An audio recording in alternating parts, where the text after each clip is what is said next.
전도 특강을 하고 있는데 염려되는 것이 사실은 있습니다. 뭐냐면 이 특강을 선교용으로만 들을까 하는 우려입니다.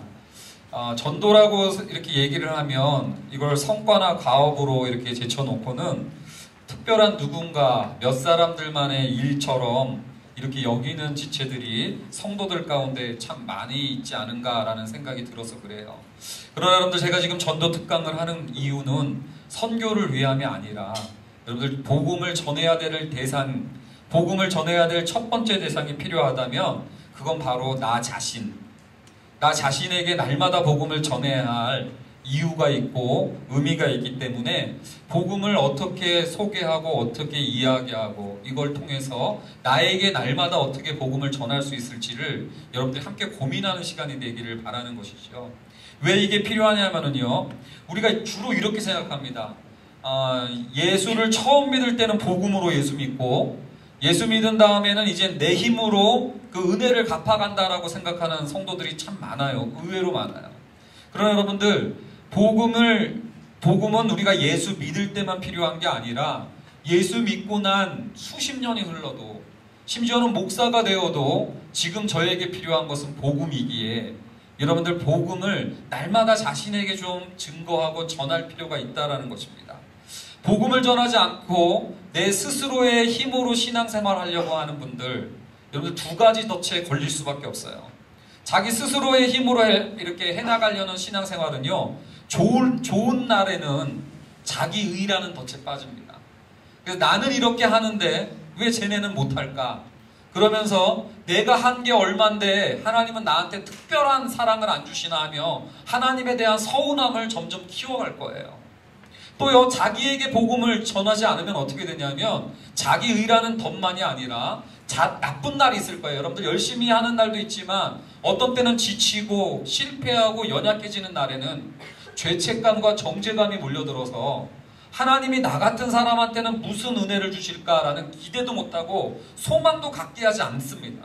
그런데 문제는요, 자기의와 죄책감이라는 이 두 가지 덫을 왕복으로 다람쥐 쳇바퀴 돌듯이 돌아가면서 계속 이렇게만 신앙생활 하다가 점점 신앙의 생명력을 맛보지 못하고 이렇게 신앙이 시들어가는 교인들, 성도라고 얘기하지 않고 있죠. 교인들을 여러분들 종종 보게 됩니다. 그런 면에서 본인에게 복음을 정말로 전할 수 있겠는가?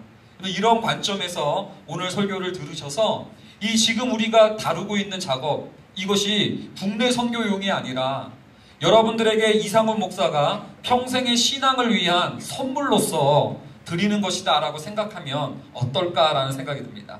어떻게 괜찮으시겠습니까? 예, 감사합니다.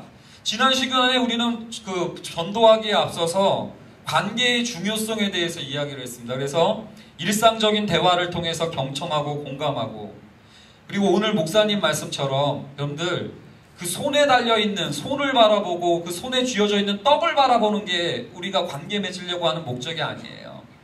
세상은요, 철저하게 떡을 바라보고 거래관계와 조건적인 관계와 그러한 것에 익숙해져 있습니다만은, 여러분들 성도들은 뭐예요? 하나님한테 내가 잘 보인 게 없는데도, 심지어는 원수 되었을 때에도 사랑을 받은 이러한 어떤 그 마음을 받았던 사람들 아니겠습니까? 관계를 맺는다고 얘기했을 때 제가 지난주에 얘기했던 건 뭐냐면, 롯을 통해서 여러분들 뭐 나에게 유익이 없다 할지라도 그 사람을 끝까지 응원해 줄 수 있는 그러한 관계를 연습하는 것이 여러분들 우리가 지금 하는 작업이라고 생각해 주시면 좋을 것 같아요. 그런 면에서 여러분들 지난주에 우리가 관계 맺고 이러는 것에 여러분들 잘 생각해 보십시오. 우리 성도들조차도요, 세상 살아가는 관계가 거래 관계이기 때문에 우리조차도 사실은 목사가 성도들을 대할 때 나도 모르게 거래 관계로 대할 때가 있을 수 있겠어요. 얼마나 말 잘 듣느냐, 얼마나 뭐 경청해 주느냐, 요걸 가지고 좀 잘 경청해 주면 아 이쁘다. 그리고 막 설교 때 막 이상한 표정 짓고 막 이러면 아 쟤는 좀 왜 저런가, 이럴 수 있을 거예요. 성도들도 마찬가지겠죠. 목사를 바라보면서 교회에서 예배를 드리면서도 거래 관계에 빠져서 이찬수 목사님처럼 막 이렇게 은혜를 끼치고 그러면 근데 이상훈 목사가 여기서 냥냥냥냥냥냥 이러고 있으면 예, 여러분들 얼마든지 그럴 수 있는 게 우리입니다. 근데 여러분들 전도를 한다라는 것은 무슨 의미입니까? 그 사람을 대가를 바라지 않고 대하는 가장 중요한 훈련의 장소가 전도 현장이기 때문에 그래요. 여러분들 지금 전도를 잘못 생각하는 사람은 딱 복음 제시했는데 됐거든요. 그러면 여러분들 멱살 잡습니까? 그러지 않는다고요. 여러분들 그런 면에서 여러분들 이 거래 관계 가운데 익숙해져 있는 우리들이 다시금 언약 관계로 조건적이지 않고 거래적이지 않은 관계로 들어오는 여러분들 그 이야기를 지난 시간에 했다라고 생각하면 좋을 것 같습니다. 근데 문제는 복음을 제시하고 싶은 마음이 다들 있어요. 뭐 식구들, 친구들, 직장 동료들. 그런데 어떻게 관계를 맺기는 했고 친하기도 한데 어떻게 복음으로 이어져 나갈까를 모르는 의미 있는 대화로 어떻게 전개할까를 몰라서 제가 지난주에 전도 폭발 XE에서 다루는 3가지 시작 질문에 대해서 이제 얘기를 했죠. 첫 번째는 삶의 만족도에 대해서 요즘 어떠냐고 물어보면서 그 사람의 요즘의 상황을 알아보고 어떻게 하면 삶의 만족도가 더 늘어날 수 있을까요? 라고 물어보면서 그 사람의 요즘의 필요와 가치와 기대와 기도 제목이 뭔지를 파악하고 세 번째는 하나님이 만일 당신의 삶에 함께 해주신다면 삶의 만족도가 어떻게 달라지시겠습니까? 라고 물으면서 그 사람이 하나님에 대해서 어떤 생각을 갖고 있는지를 대화하면서 알아보면서 점점점 의미 있는 대화로 들어갈 것을 이야기를 했었습니다. 물론 여러분들 표정 보니까 지난주에 그런 얘기 했었어 뭐 이런 표정이긴 합니다만 저는 분명히 했습니다. 그 다음에 여러분들 그렇게 의미 있는 대화를 나누면서 이제 내 이야기를 하는 거죠. 저 같은 경우도 삶의 풍성함을 모르고 결핍과 공허와 혼돈과 흑암 가운데서 살았는데 예수님이라는 그분을 통해서 혼돈이 질서로, 조화로, 흑암이 빛으로 또는 공허가 충만함으로 바뀌었다라는 여러분들 이런 나의 이야기를 한 번 정도 해주면 여러분들 더 의미 있는 이야기를 많이 나눌 수 있지 않겠는가 라고 이제 지난 시간까지 이야기를 했던 거죠. 근데 이제 문제는 또 여기까지만 하고는 돌아가면 이건 참 아쉽습니다. 문제는 우리가 지금 복음을 소개해야 되고 예수 그리스도를 소개해줘야 되는 것이 여러분들 전도의 핵심 아니겠습니까? 그런 면에서 여러분들은 예수를 소개한다면 어떻게 소개하시겠습니까? 근데 문제는요, 예수를 소개한다는 것도 또 쉽지가 않은 거예요. 왜요? 생각해보니까 자기를 소개하는 것조차도 어렵더라고요. 여러 모임 가운데 가끔씩 가면 나를 소개해야 될 때가 참 많아요. 그때마다 여러분들은 자신을 어떻게 소개합니까? 여러분들 소개할 때마다 사람들이 다 저 사람이랑 친해지고 싶어 이렇습니까? 저도 여러분들 참 그걸 못해요. 제가 여러분들 좀 약간 내성적이고 소심한 면이 있어가지고 어디 가서 이렇게 자기소개를 잘 못해요. 제가 이제 많이 하는 실수들을 제가 돌아봤더니 제가 이제 주로 이렇게 얘기하더라고요. 자기소개할 때 나를 이렇게 잘 이야기를 풀어서 나를 소개해주고 나를 드러내주고 나와 친밀해질 걸 얘기해야 되는데 어떤 때는 그냥 인사만 하고 올 때 있어요. 자기소개하러 일어났더니 일어나라고 시간을 줬더니 아예 만나서 반갑고요. 잘 지내고 만나서 반가워요. 잘해봐요. 이걸 자기소개라고 하고 들어올 때도 있더라고요. 어쩔 때 우리도 마찬가지 아니겠습니까? 지난주 뭐 이런 관계도 잘 맺고 뭐 간증까지 잘하고 뭐 마을 국내 선교 같은 데 가서 이제 뭐 임의용도 하고 마을잔치 다 해놓고 그렇게 해서 관계도 됐고 만나서 반갑다고 해놓고 그냥 돌아오는 게 이러한 모습 아닐까라는 생각도 해봅니다. 또 하나 제가 실수하는 것은 뭐냐면 자기소개하라고 딱 하면 지금 막시 떠오르는 말이 없으니까 이상훈입니다. 그러고 앉아요. 그러니까 예수를 소개할 때도요. 그냥 예수가 어떤 분이 있냐도 아니고 그냥 예수 천당. Jesus loves you. 막 던져요. 그냥 예수 이름을 막. 예수 이름에 능력 있어. 그러면서 예수. 근데 여러분들 제가 지난번에도 이렇게 고속도로 타고 오다 보니까 이제 고려운단에서 Jesus loves you로 간판을 딱 세워놓거든요. 아, 참 좋더라고요. 근데 사람들이 저걸 어떻게 들을까를 생각해봤더니 이런 생각이 들었습니다. 요즘 이런 유행어가 있지 않아요? 정말 간절하게 원하면 전 우주가 나서서 다 같이 도와준다. 여러분 이런 언어처럼 여러분 굉장히 막연하고 그냥 예수가 그냥 loves you, 그냥 예수 천당 이러면 그냥 막연하게 왜 그게 천당이고 예수 때문에 어떻게 그러한 일이 있는지는 소개도 안 한 채 그냥 뭐 네가 원하면 전 우주가 도와줘서 잘 풀릴 것이다라는 얘기와 뭐가 다를까 이런 생각도 들더라고요. 그런 면에서 여러분들 그냥 예수의 이름만 소개하는 것도 좀 아쉬움이 있겠다라는 생각이 듭니다. 세 번째, 제가 또 어떤 실수를 하냐면 주로 이렇게 소개를 하더라고요. 분당우리 교회 조이스 청년부 이상훈 목사입니다. 그러고 이제 내려오더라고요. 나를 소개해야 되는데 여러분들 대부분 뭘 소개하냐면 이거 분당우리 교회를 소개하죠. 그러면서 이찬수 목사님이 목회하시고 조이스 청년부는 33세 이상의 그 청년분들, 어리시네, 아니요 안 어립니다, 오시면 압니다, 막 이러면서 막 이런 얘기들을 막 하면서 자기 소개는 안 하고 회사 소개를 하고 직장 소개를 하는 경우들도 많더라고요. 마찬가지로 예수를 소개해야 되는데 우리가 어쩌면 그냥 교회를 소개하고 말 수도 있는 게 우리들이 전도할 때 겪는 그 소개의 어려움인 것 같다라는 생각이 들어요. 그런데 여러분들, 소개라는 것이 굉장히 중요하고 위력이 있다는 것을 저는 깨달았습니다. 이번 주에 제가 엽기적인 그녀, 여러분 혹시 아십니까? 2002년도작인가요? 2001년도작인가요? 그때 이제 저 비슷한 사람 나왔던 영화 있어요. 그래서 여러분들, 견우라는 그 역을 맡은 차태현이 전지현의 맞선 남과 이야기하는 장면이 있습니다. 혹시 기억날지 모르는데, 그때 차태현이요, 그 전지현이 잠깐 자리를 비운 사이에 전지현의 맞선 남과 어떻게 맞닥뜨려져서 전지현을 소개하는 장면이 나와요. 그때 이렇게 소개를 하더라고요. 여자다운 거 요구하지 마시고요. 술은 절대로 3잔 이상 먹이면 안 되고요. 아무나 패거든요. 가끔 때리면 안 아파도 아픈 척하거나 아파도 안 아픈 척하는 걸 좋아해요.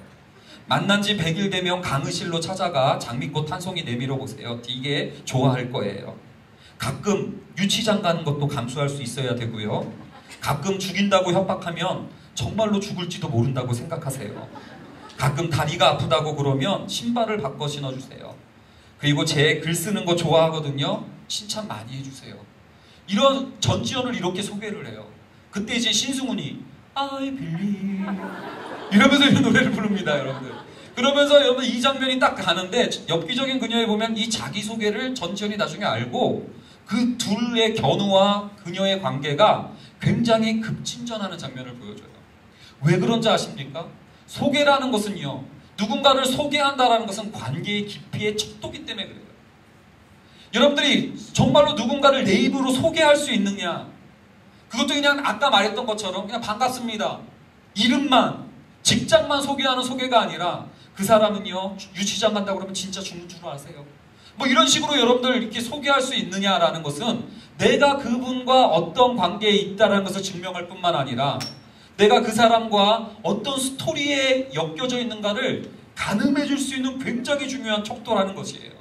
그리고 이것을 통해서 그 사람에 대해서 더 친밀함을 느낄 수 있고 더 관계가 가까워질 수 있는, 사랑이 묻어날 수 있는 통로가 여러분들 소개라는 면에서 굉장히 중요한 척도입니다.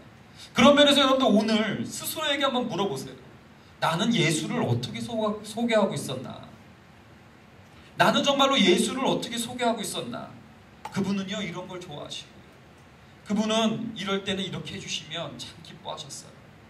그분은 내가 뭐 이렇게 말씀하실 때 정말로 그렇게 생각하는 게 좋아요. 이러한 여러분들의 소개 스토리가 있었는지를 한번 생각해보는 시간이 되었으면 좋겠습니다. 그래서 오늘 특별한 시간을 갖겠는데요, 시연팀을 하나 준비했습니다. 이번에 이제 국내 선교 세팅 가운데 예수님을 어떻게 소개할 것인가를 보여줄 수 있는 팀이겠는데요, 오늘 나올 때 여러분들 박수로 한번 맞아주시면 감사하겠습니다.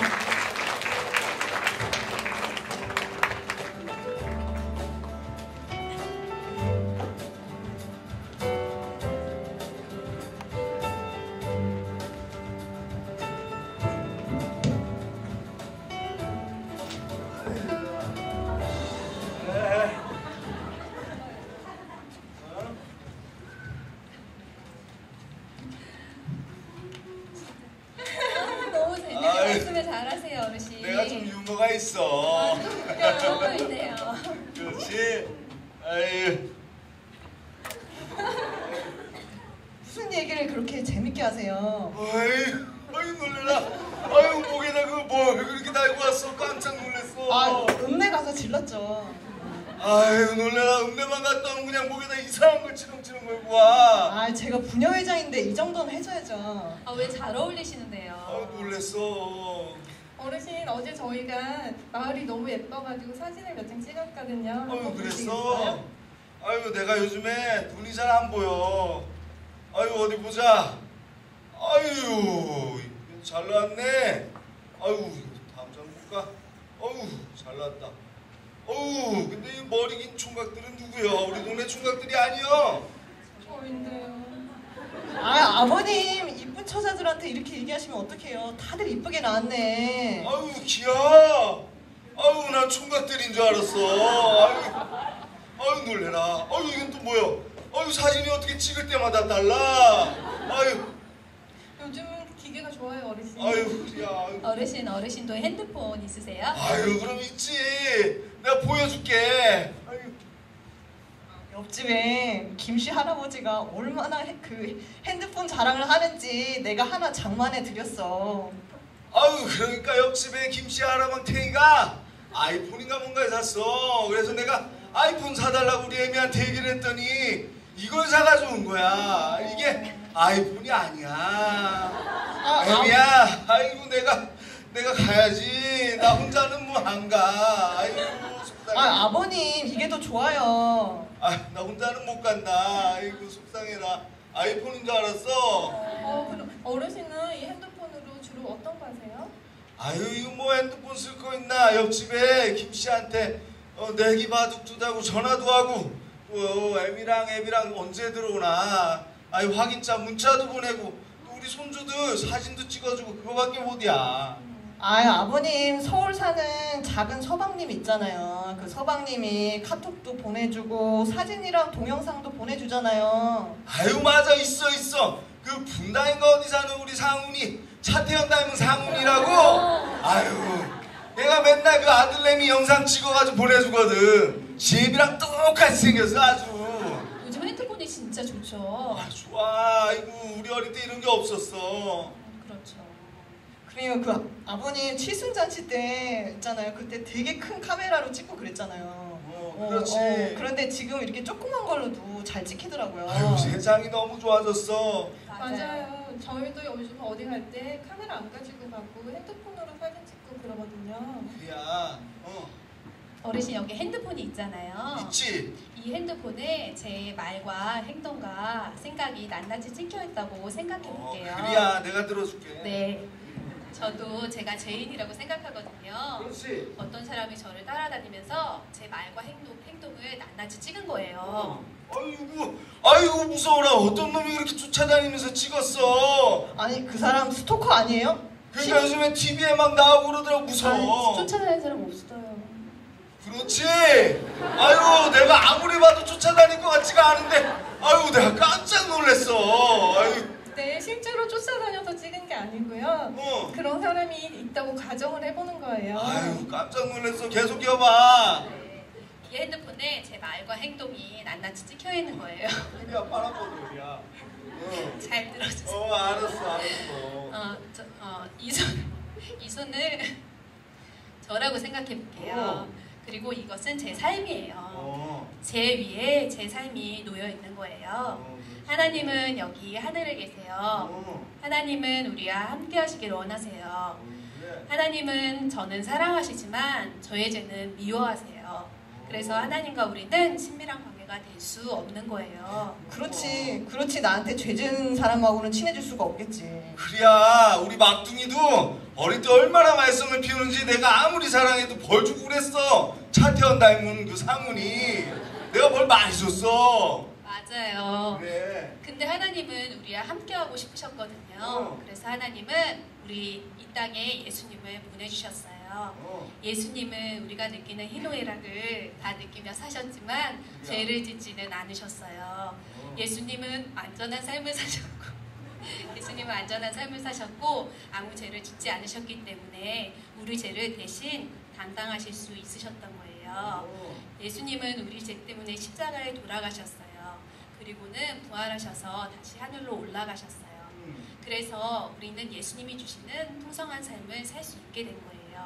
이렇게 우리는 예수님을 통해 하나님과 함께 할 수 있게 된 거예요. 네, 이렇게 예수님은 완전한 삶을 사셨어요. 그래서 예수님만이 우리에게 풍성한 삶을 주실 수 있으세요. 성경을 보면 하나님이 세상을 이처럼 사랑하사 독생자를 주셨으니 이는 그를 믿는 자마다 멸망하지 않고 영생을 얻게 하려 하심이다 라고 말씀하고 있어요. 이것은 하나님이 어르신을 너무나 사랑하셔서 예수님을 이 땅에 보내주셨고 예수님을 믿으면 영생을 얻을 수 있다는 뜻이에요. 참말이야? 참말이야. 참 참말이야?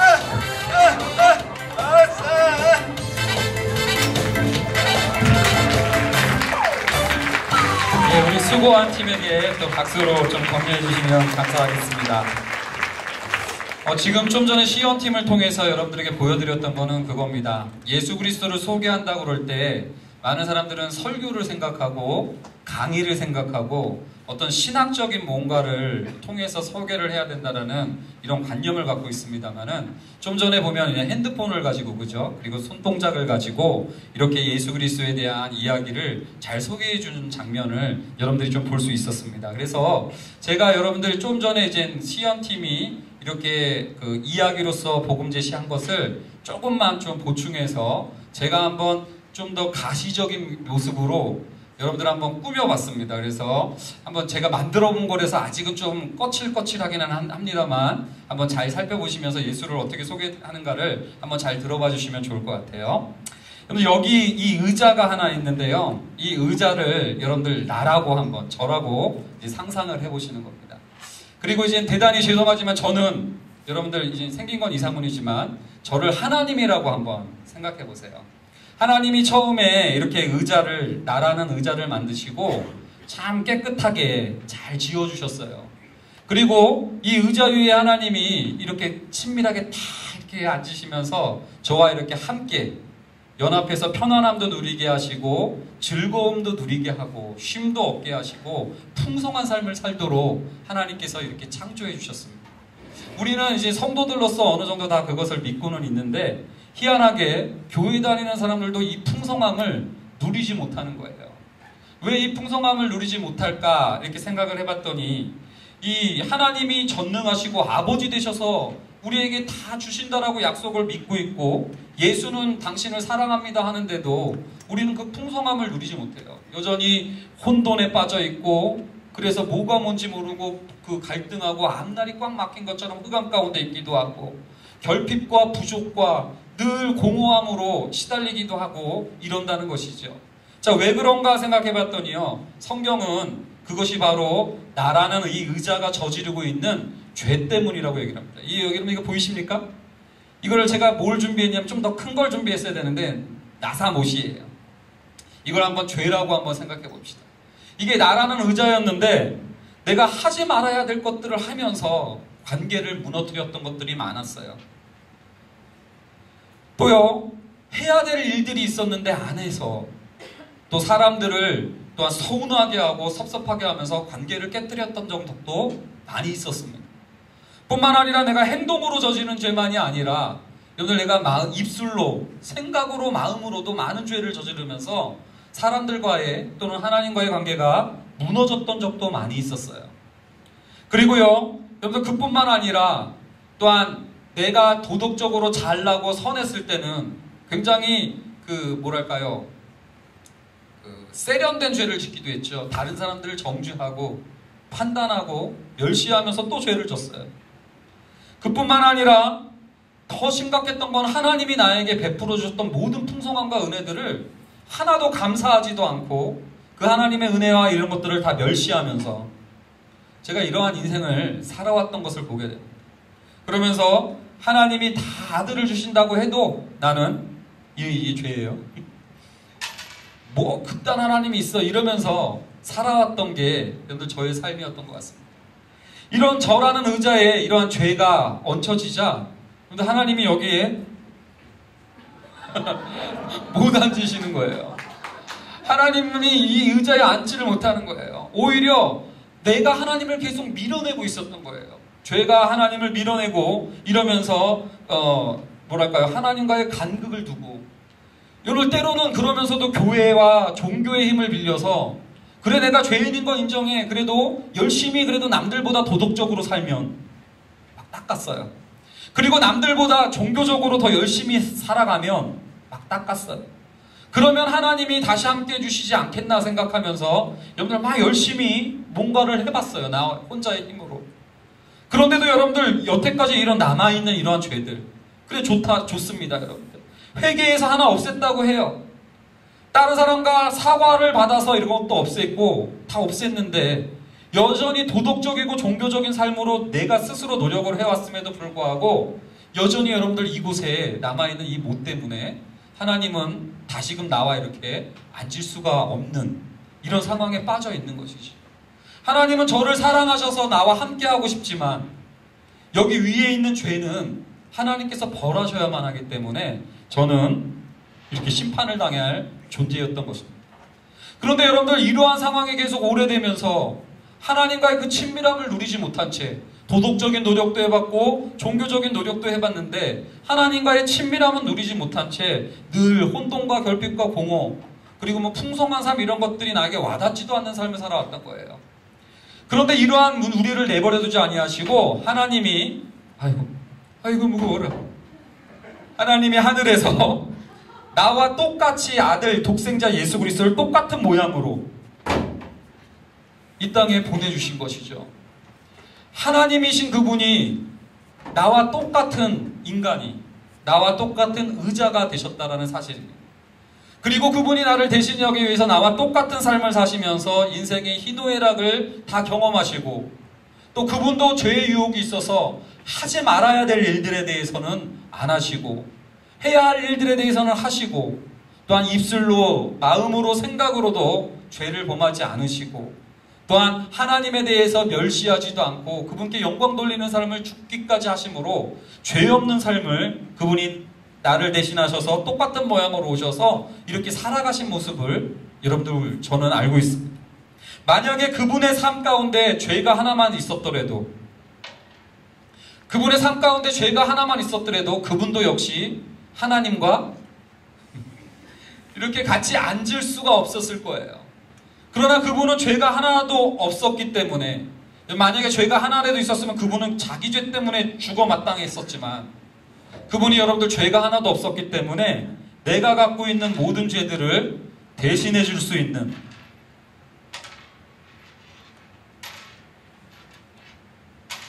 그런 모습을 저는 복음을 통해서 알고 있었습니다.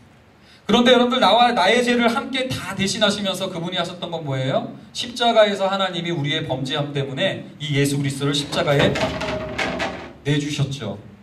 그래서 나 대신 그분이 죽으신 겁니다. 그러나 죽고 끝난 게 아니라 우리를 의롭다 하시기 위해서 다시 살아나셨어요. 그분께서 부활하시고 여러분들 하늘에 오르셔서 보좌 우편에 앉으셨습니다. 이 하늘 보좌에 앉으셔서 그분이 하나님께 우리를 위하여 중보하시고 우리를 위하여서 간구하시면서 그분이 하신 일은 보혜사 성령을 도우시는 영을 우리 가운데 보내셨죠. 그래서 성령이 나와 함께 내주해 주시고 예수 그리스도가 나와 연합해 주셔서 여전히 나는 지금도 예수 그리스도를 믿는다고 하면서도 죄를 지어요. 여전히 나는 교회 생활을 하고 목사가 됐음에도 불구하고 실패할 때도 많이 있습니다. 그러나 하나님은 이 예수 그리스도 때문에 다시 나와 함께 이렇게 자리에 앉아서 다시금 풍성한 삶을 이끌 수 있는 은혜를 베풀어 주셨다. 이렇게 선언을 해보는 거예요. 어떻게 괜찮아요? 근데 뭐 제대로 보지도 않아 놓고 박수쳐. 여기 제가 이러한 이야기를 계속 해버리는 까닭은요, 여러분들 계속해서 스토리를 좀 생각해 볼 필요가 있다는 얘기입니다. 어떤 면에서 이 복음을요, 우리는 예수 믿는 때만 전도할 때만 생각을 하는데요, 날마다 한번 자신에게 한번 선언해 볼까요? 선교 때에도 마찬가지 아닙니까? 우리는 어쩔 때요, 내 힘과 내 도덕성과 내 계획, 여전히 이런 까실까실한 죄가 이런 관계의 갈등을 자극하는 나사들이 깔려있는 내 힘으로 살아가는 자력의 방식의 의자에 앉아가지고 왜 내 생각대로 안 되나, 왜 쟤네들은 안 쫓아오나 라는 우월감에 빠지기도 하고요. 또는 나는 아직 멀었어, 나 같은 게 뭐 하겠어 그러면서 열등감과 연민에 빠져가지고 여러분들 여기서 이렇게 헤매고 있을지도 모르겠어요. 그러나 여러분들이 날마다 복음을 전하셨으면 좋겠어요. 우리는 이제 이 의자가 아니라 예수 그리스도가 나를 대신해 주셨다라는 이 의자로 옮겨 타는 것입니다. 여러분 정말로 날마다 이러한 복음을 자신에게 증거하고 선언하고 있는지요? 아니면 여전히 신앙생활 오래 했을 때 복음에 대한 기억은 가물가물해져가지고 여기 앉아가지고 따가워. 또 왜 내 생각대로 안 되나? 그러면서 하나님과의 거리감은 거리감대로 느끼면서 풍성한 삶을 기대조차도 못하는, 여러분들 그러한 신앙생활을 하고 있는 것은 아닌지 한번 돌아보는 시간 됐으면 좋겠습니다. 제가 이렇게 이야기를 해봤는데요. 여러분들 마태복음 16장에 보면 예수님이 제자들에게 이렇게 묻습니다. 사람들이 나를 누구라고 하느냐? 사람들은 나를 누구라고 소개하느냐? 이럴 때 여러분들 사람들은 이렇게 예수를 소개했습니다. 세례 요한입니다. 엘리야입니다. 예레미야입니다. 오늘날로 얘기하면 위인입니다 라는 거예요. 어쩌면 우리가 예수를 소개할 때 뭐 대단하신 분이고 만왕의 왕이고 위대하신 주고 막 설명할 수는 있을 거예요. 그러나 여러분들 위인에 불과한, 나랑은 별 관심 없는 대단하네 그러고 말아버리는 분으로 여러분들이 예수를 소개하고 있는 것은 아닌지요. 또 어떤 사람들은 이렇게 얘기했습니다. 선지자 중에 하나입니다. 교사입니다. 그래서 헤라 마라를 가르쳐 주시는 분. 그래서 잘하면 어떻게 돼요? 아까 말했던 것처럼 자기의에 빠지고, 못하면 또한 죄책감에 시달리게끔 만드는 예수 그리스도를 여러분들이 소개하고 있는 것은 아닌가요? 아니면 너희는 나를 누구라 소개하겠느냐라는 이 질문에 대해서 여러분들 베드로가 소개했던 것처럼 주는 그리스도시요 살아계신 하나님의 아들입니다 라고 얘기하면서 나를 대신해서 죽으시고 사셨다가 이거 어려워 이게 그리고 승천하시고 보좌 우편에 앉으셔서 성령으로 나와 함께 해주시기 때문에 내가 여전히 나는 연약하고 죄되임에도 불구하고 하나님과 이미 벌써부터 충분함을 느낄 수 있게끔 만드시는 그 은혜를 베풀어 주신 분입니다. 지금 비록 오늘 아침에도 혼돈스러운 일이 있었고 또 준비하는 사람들과의 관계 가운데에도 공허와 흑암이 있었지만 예수 그리스도의 은혜를 힘입어서 오늘도 다시 한번 나에게 복음을 전파하면서 오늘도 구주의 은혜를 기대하겠습니다라는 이 나에게 복음을 증거하고 있는 여러분 이러한 모습들이 우리 사랑하는 조이스 지체들에게 열리기를 원합니다. 마지막으로 한번 이 말을 해볼까요? 너희는 나를 누구라고 소개하겠느냐? 자, 여러분들 예수님의 음성이라면 어떻게 대답하시겠습니까? 여러분 한번 잘 생각해 보시는 시간 되었으면 좋겠습니다.